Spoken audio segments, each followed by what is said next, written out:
I'm Chef Gail Sokol and welcome to my kitchen. Today we're thinking spring and light and fluffy, and we're thinking citrus chiffon cake. Now, maybe none of you have ever heard of a chiffon cake. It's a subcategory of sponge cake, and sponge cakes vary. You have separated egg foams and whole egg foams where you use the whole egg like a genoise, a French genoise, which we have done before. If you look on my website and the various videos on YouTube, you can find them. Right now we're going to be doing, this is a specialized type of cake called a chiffon, and it uses the chiffon mixing method, and it's very cool, very cool. But before we get started, I want you to click that notification button. I want you to become a subscriber. I don't want you to miss any of my tips or videos because I love having you in my kitchen and I love showing you the experience that I have through the years of baking, and I like sharing it with you. Okay, chiffon. So this is a separated egg foam. So the egg whites and the egg yolks are separate. We've actually separated them out. And that is what's known as a separated egg foam cake. But in this particular type of sponge cake, most sponge cakes do not have any other fat in them except genoise, which has a little bit of butter.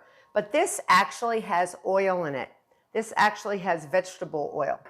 And it has baking soda. What?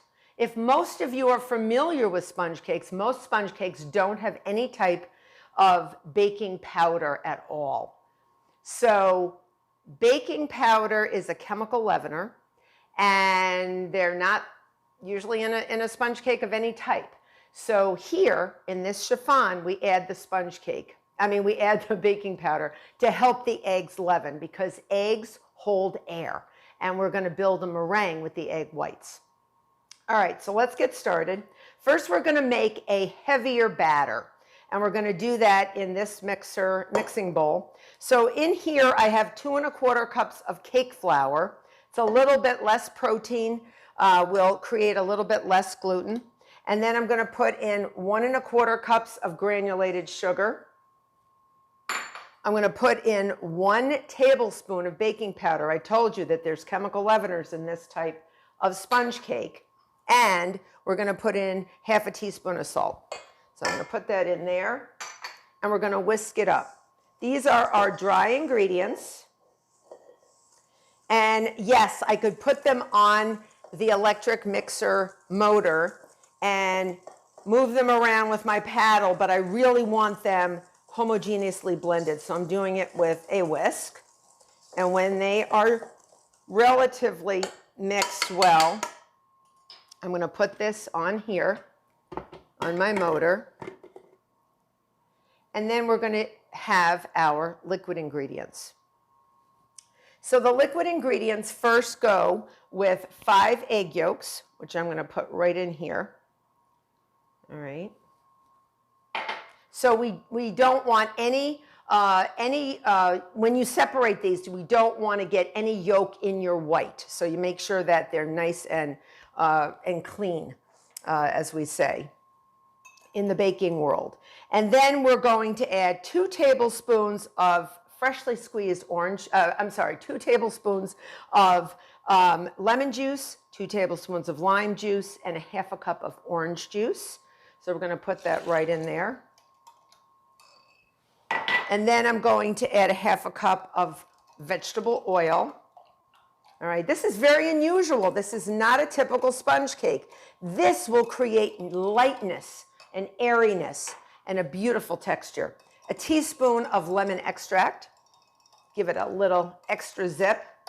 And then we're going to put in some zests. I have lemon zest, lime zest, and orange, about 2 teaspoons of each.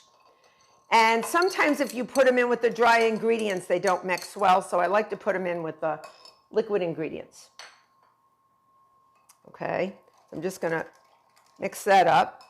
Then I'm going to get my paddle on, and I'm going to gradually form a pretty thick batter. And then we're going to lighten it up with the egg whites that we're going to beat into a meringue. Okay, so I'm going to add this slowly. not too slowly. You just want to get it in there in a nice stream so you don't make, you know, so it doesn't puff back at you, because I don't want to wear flour powder. All right, so we're going to get it in there. Get everything in, all your zest. All right. And we're just going to mix that up just till it blends. Okay, so we're done with this part of the batter. This part of the batter is the heavy batter. So whenever you mix in a meringue into a cake batter, you want the heavy part of that batter on the bottom. And then you always add your meringue on top, because you don't want to lose any of your egg white, you know, the air that's going to build up in our egg whites. So I'm going to move this, and I'm going to show you. This is a pretty heavy batter. All right, I'm going to go around, make sure I got everything going. Underneath, you know how there's that little boop up, this little like metal bump, and it will actually prevent everything from mixing up. So I'm going to get all this in here, and I'm going to put it in a very large bowl. And that's the way I like to mix in my egg whites. I'm going to fold them in. Folding is a very gentle form of mixing, and it's key to a really light sponge cake. All right, so we're going to get that in there. And what we do now is we're going to let this sort of sit here till we're ready. Now, I can wash this out, dry it completely. You don't want any grease. You don't want any water. You don't want any type of soap left over in this bowl when you beat your egg whites. So I'm going to put this in my sink because I happen to have a second bowl. Lucky me. So here's my bowl. It's clean, it's dry. You will not be able to beat your egg whites unless this bowl is really, really clean. If it's been in storage, you have it in your cabinet for a while, clean it out again. That's what I do. So 8 egg whites is what we need. So it's not even. We have 5 egg yolks in here. We have 8 egg whites here. So you may just have, you know, some extra egg yolks, and you can either make a custard or an omelet or whatever you'd like to do with them. So I'm putting them in my nice, clean, dry bowl. I'm going to put it on my electric mixing motor, and you want to make sure you don't have any batter that could fall in there. I'm going to leave this, you know, my guard, I'm going to leave it off because I don't want to get any of the batter in there. One little bit of fat or grease will actually deflate my meringue, and we don't want to do that.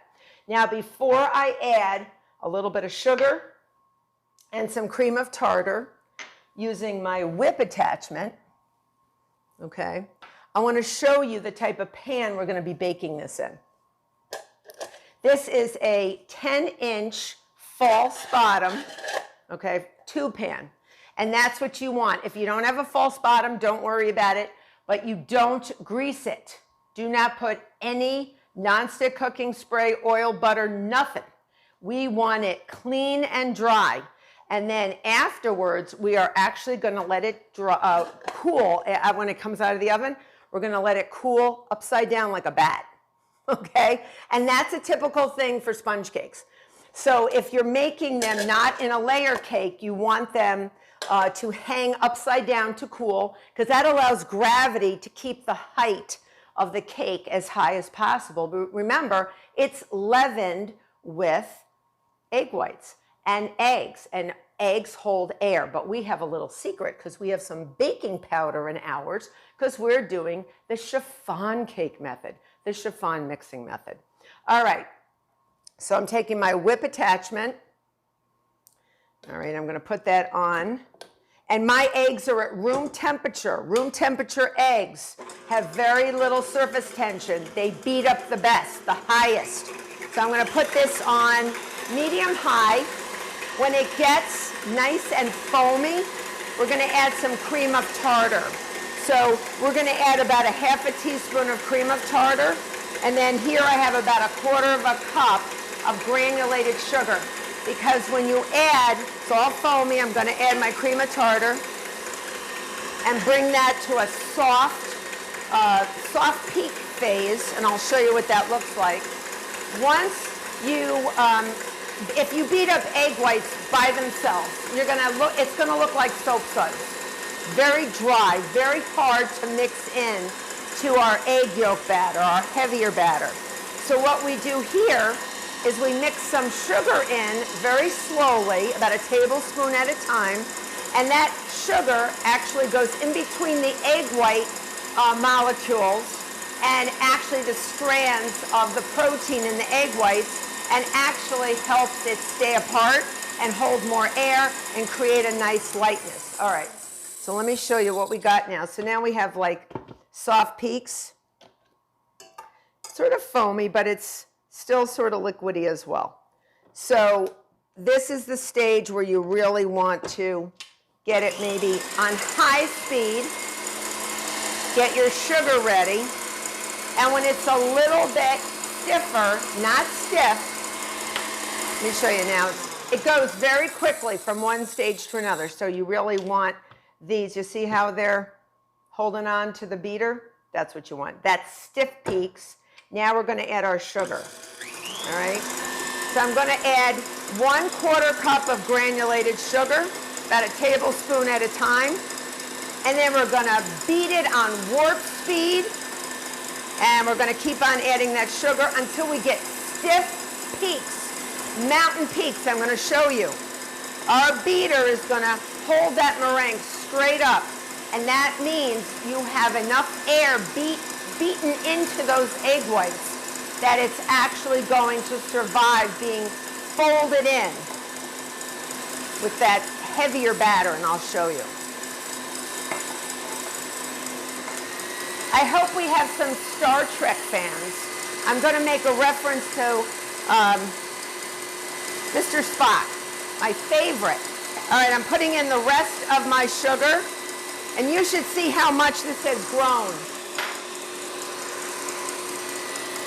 You'll see. And the more you beat this, you can really not overbeat it at this stage because it's got sugar in it. The sugar really goes in between those protein strands of the egg white and actually keeps them separated so they don't get all glopped together like soap suds. All right, and look at how beautiful this is. Look, you will see how beautiful this is. I couldn't have done this if this beater, or if this mixing bowl or beater was, let me try to get a good amount so you can see.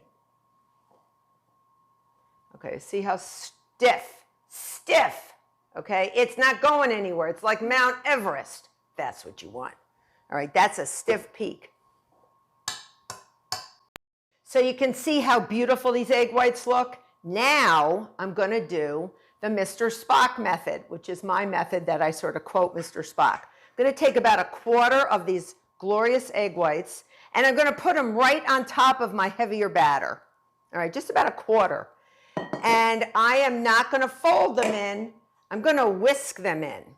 So this is what Mr. Spock used to say. The needs of the many outweigh the needs of the few. So what we're doing is we're sacrificing some of these egg whites. So we're actually, basically by whisking, I'm losing air. And I'm losing leavening power, but I need to lighten this heavy batter. So by doing this, lightens this heavy batter so that I can accept the majority of these egg whites into this batter, and now it'll get lighter. So that's what I'm doing. All right? Thankfully to Mr. Spock, we're doing it. So a few of these egg whites are giving their lives, their baking lives, for us to lighten this batter. That's all it is. All right? Now we get the rest of these egg whites are going to be folded in. All right? And if you don't get them all in there, don't worry about it. It is lighter. It's a lighter batter now. Now we get all these beautiful, beautiful light. Remember, always put light onto heavy. Always light on top of heavy. And while I'm doing this, I want to tell you I have preheated my oven to 325. Make sure you have the top rack out. You want it about at the middle rack level of your oven, so about midway down in your oven. So remove a rack if you have to make room, because this is a big pan, all right, very tall, and it's going to rise a little bit above. So now I'm going to fold. You're going to go through with a rubber spatula, go through the middle and go around. Go through the middle and go around. So you're basically, I am left-handed, so I'm going to hold my spatula with my rubber spatula with my left hand, and I'm turning clockwise as I turn my rubber spatula counterclockwise. All right, I'm just going to do that until I fold all these whites in. If you see a few streaks of white, it's fine. Don't worry about it. You don't want to lose the air in these egg whites. So we're doing this very carefully, very, very gently. So folding is a gentle form of mixing. But remember, we always have the baking powder backup.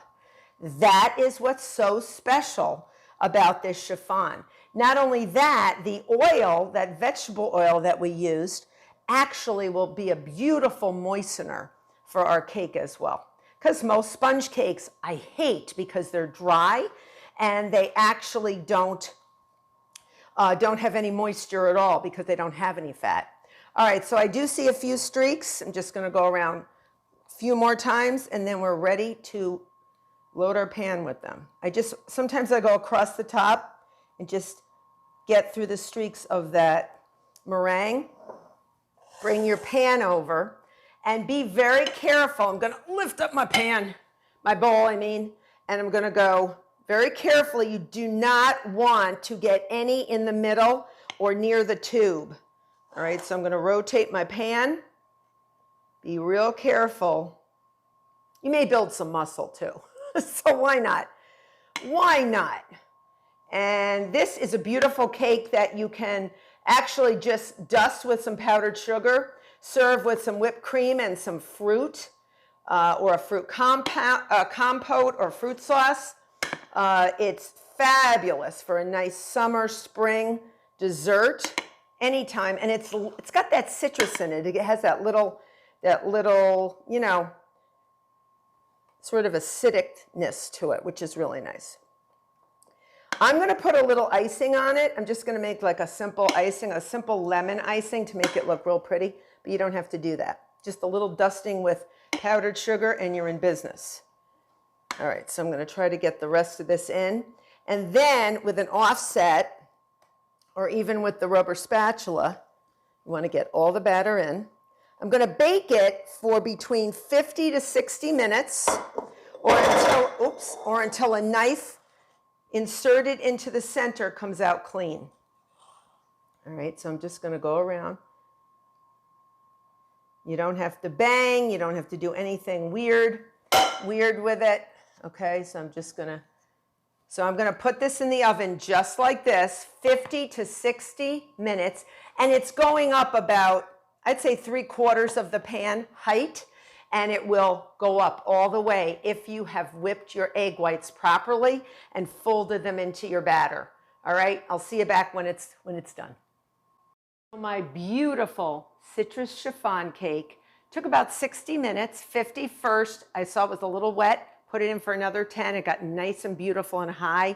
I'm going to turn it upside down and I'm going to put it on a ramekin, although you don't have to. I'm going to show you if you don't have tabs. These are the tabs on these little handles, and you're going to leave it upside down just like a bat would be, and you're going to let it cool completely, and then you're going to take it out of the pan with a small sharp knife, cutting around all the edges and the middle, flip it over, and we are going to ice it with a beautiful lemon icing. See you back. So my citrus chiffon cooled upside down until it was completely cold or room temperature. And I cut it out and I cut the middle part out. Sometimes you'll find a little bit of the edges will not come out, but you want to cut as close to the side as possible. And now we're ready to frost it. We're just going to do a lemon glaze, 1 cup confectioner's sugar, and as much lemon juice, probably a few tablespoons of lemon juice, to get it to drizzleable, sort of a drizzleable consistency. You know, something you can drizzle. And this will give it a nice lemony flavor. You don't want to overdo the amount of liquid because you'll end up with very thin icing, and you don't want that. And we don't want a lot of icing, we just want a drizzle. A drizzleable. So that's a little too thick, so we're just going to add a little more. And I think I have like juice from 1 lemon. If you don't want to do lemon juice, you could do milk, you could do water. You could even do orange juice, lime juice, because it's all in there. We have all different types of citrus in there. Okay, so I'm going to just drizzle. Okay, here we go. Look how pretty that looks. Have fun with your whisks. Jackson Pollock it, right? Now, he was an artist that really just threw the paint around, and he made a fortune. It was beautiful. All right, so I'm going to drizzle. Just keep drizzling all around. And it's a beautifully high cake because it's a sponge cake, people. This is an incredible sponge cake. One that you might never have experienced before. Very lemony, very citrusy, very nice for a picnic, for a barbecue, something light. You could put, leave this icing off and put some whipped cream on it and a little berry compote or berry sauce. Just put some berries with a few tablespoons or teaspoons of granulated sugar and let them sit and macerate for a while. And you got that beautiful, beautiful glazed fruit. And it makes its own sauce because of osmosis. It's awesome. And I think we're there. I think we're there. This is awesome. This is awesome. This is awesome. Should we cut it open? Should we cut it open? Yeah, we should cut it open. All right. You made me do it, right? Okay, so I'm going to cut a piece open. And it's so light. I mean, the knife just keeps on going. So light. This is beautiful for breakfast, a brunch. Amazing. Just going to hold this up. Oh, wow. I'm going to hold it in my hands. It's like holding a sponge. It's so beautiful. Look at that. Look at that. Look at that. It says, "Eat me, I'm so soft." Oh, my God. I feel like I'm eating a lemon citrus pillow. So good. I hope you make this. I am making a mess, but I don't care because this is so good. I hope you become a subscriber. Make this citrus chiffon cake. Enjoy. Till next time.